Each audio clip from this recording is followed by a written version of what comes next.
761 Edward 1029, copy, threatening traffic. Copy, moving route.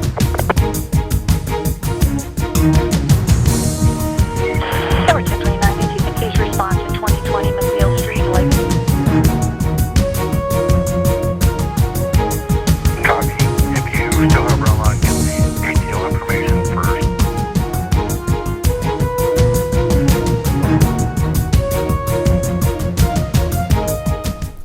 Welcome to Shooting Straight with Brad and Casey. I'm Brad Carlyon, the Navajo County Attorney, and my usual partner in this show is Sheriff Casey Clark. But unfortunately, sometimes Casey's duties as sheriff get in the way of him participating in the show, and that's the case this time. But we have a very interesting show for you about a new, scary drug that is invading our county. To help talk about it is Chief Deputy Jim Melessa and Scott with the Major Crimes Apprehension Team, the Navajo County Drug Task Force. And the drug that's starting to invade our county is known as crocodile, and some people call it the zombie drug because it eats away at your flesh.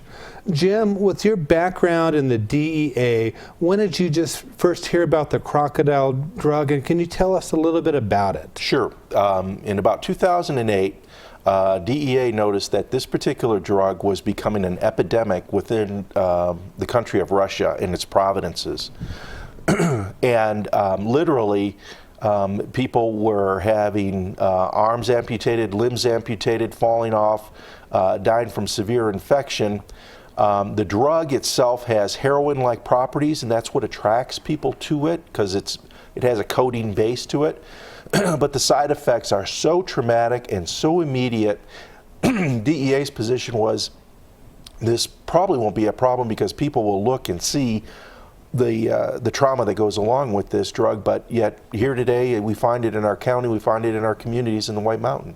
And from what I understand, the usual user of crocodile has a life expectancy of 2 to 3 years after they start. Is that accurate? I think that might be optimistic. I think 1 to 2 might be more legitimate, depending on what infection they have. We brought with us some photographs of people that have been using this drug, crocodile, and the effect. And those watching can see a young lady whose skin on her forearm is gone. You can see the bones. There's a young man there who has basically lost his fingertips as it rots away. There's another one of the ears starting to rot away from the usage of it. It's traumatic. So you can tell when people use it, and it is scary that anybody would consider using it when they know what the effects are. And that's just it, is you will succumb to those side effects. The fact that people take a drug and think, well, that won't happen to me, or the side effects won't happen to me. If you use this drug, you will experience some of those side effects. How severe? Nobody knows. And I understand one of the attractions of the drug is cheap. Kind of the newest methamphetamine to come on. It's relatively inexpensive to make with the liquid codeine base. You get some kerosene, some phosphorus, cook it up. So it's relatively inexpensive in comparison to the heroin or those who are addicted to pain meds like Oxycontin and other. So that's the attraction to get them in. You don't have the money for something else, you might take this to feed your addiction. Yeah, and it's tragic because of the side effects are going to take effect relatively quickly. And any addiction is bad, but clearly this is a bad substitute for that drug. Scott, our local County Drug Task Force has found that this drug has invaded our county. How did that come about? The subject came forward to us, wanting us to kind of know that he took this drug and what effect it was having is already eating a hole in his skin. And he didn't really know about the side effects or anything of crocodile until we showed him on the internet of what it actually does. And now he knows, and hopefully he's spreading the word because according to him, there's quite a few people that have used it. You were telling me earlier that there was a group of people that you saw in the community that you suspected might be some of the people using this, so you and other members of your team dropped by just to talk to them and ask them if they knew anything about crocodile. Well, they all denied it, but when you explained, how did that go? The reaction and the looks on their faces was they were horrified.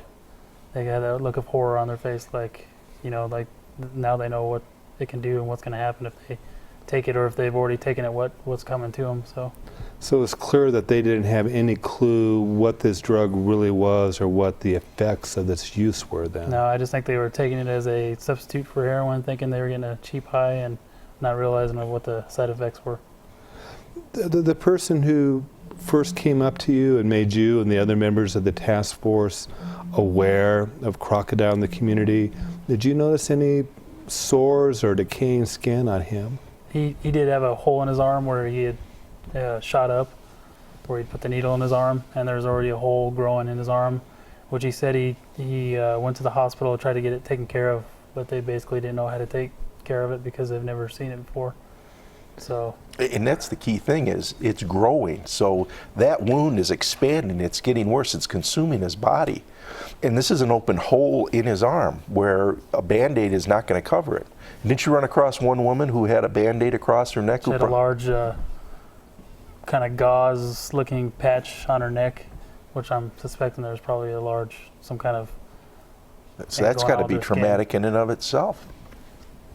But yet they continue to use.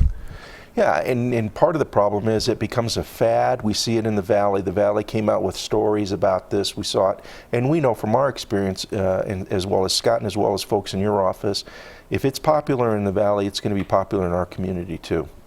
And we hold no panacea or no fence to prevent these things from coming in. And they're as traumatic here as they are in the Valley. So what do we do? I guess we're trying to get some of the word out by this cable show, but yet our viewership is limited. It doesn't go countywide, it's not going statewide. How do we let people know that this poison is out there in our community, destroying our kids, destroying other people's lives? And these pictures are, because generally, this is your brain on drugs, this is, your brain not on drugs. So these photographs are kind of a shock and awe situation where this will happen to you. Do not substitute this for heroin. If you're addicted to heroin, by all means get some sort of help if you can through addiction counseling, but don't substitute this drug for it, please. The one who came forward to you, Scott, that has the hole starting in his arm, did he indicate to you how long he'd been using? He had used it a week prior. So a week, and he's already got holes starting. He's already got a hole on his arm. And I guess, there's the heroin users out there, and if they can't fight the addiction, or they can't get help, and they're going to continue to use, I would really, look at the product, because if it doesn't look like it, and or if it's a substitute, I wouldn't take it at all. In fact, you were telling me that the gentleman who came forward to you didn't realize it wasn't heroin. Correct. But he saw differences. What was he telling you? He said the product itself is more of a brownish white, and when he prepared it, it didn't melt. It kind of popped, and then when it was in the syringe, it was like a urine color instead of the brown that it usually is. So even with all these visible signs, it didn't look like heroin. He still used it. Still use it anyways. Did he give you indication if it's cheaper than the heroin he'd been It buying? is cheaper than heroin. Didn't indicate how much. He just said it was cheaper than heroin is, so that's why they're probably going for it, because it's costing less money. So has this drug become a priority for MCAT to try to figure out what's going on, what the sources are, how to get it off the streets if we can? That's why we've gone and talking to the people we know use drugs, instead of we want their information to try to help them and try to prevent this. It's kind of telling in and of itself when one of these drug users comes up to the cops and says, "I've used this drug, I've got holes in my arm now, what's wrong with me, and how can I stop this?" That in and of itself should be a warning signal to anybody that this cannot be a good thing to take. So, I would like to see it myself. That way I can identify it. I don't know what it looks like. This is new. I've tried to look on the internet. It doesn't really show what it looks like. It shows some white powder and stuff, but you don't know if that's truly it or not. And it's going to come in different forms too. It'll come in a white powder if they've dried it out. or it still could come in a liquid when they've made it from the codeine and from the kerosene that's in it. So just imagine injecting kerosene into your veins cannot be good for your body. And the phosphorus. And all the other chemicals that go along with it, absolutely. So, we're part of the HIDTA, the High Intensity Drug Trafficking Area. Has HIDTA sent out any information, or DEA, or any other groups saying that, this is the next big thing? Because I know there was the articles that came out of the Phoenix area saying they saw it there back in mid-September, the first reported cases in all of the United States. Are we hearing anything else now? Well, what I have heard is there's ample information on the internet with regards to how it was so pervasive in Russia and so destructive that everybody just assumed, as I stated, that it wasn't going to be a problem here because people would look at that and realize that this is a bad thing to do. Maybe we underestimated or overestimated people's will to get high, which is extremely strong, there's no doubt about it, but nobody takes gasoline and shoots it in their veins, and this is essentially what we're doing here. And people's willingness to make a profit out of human suffering, knowing what their product will do, but they just want the money from it. Absolutely. So this is a relatively quick show, but I think a very important show. And as you folks know, usually we have a most wanted that we do every week. This week is not a specific person. Our most wanted person is your drug dealers in your community. If you know of anybody selling crocodile or any other drug, please call 911. Please call WeTip. Please let us know about it. Let's get our streets cleaned up and let us stop this crocodile drug before it really takes a hold in our communities and overwhelms us. So thank you for joining us for Shooting Straight with Brad and Casey, and we look forward to seeing you again next month.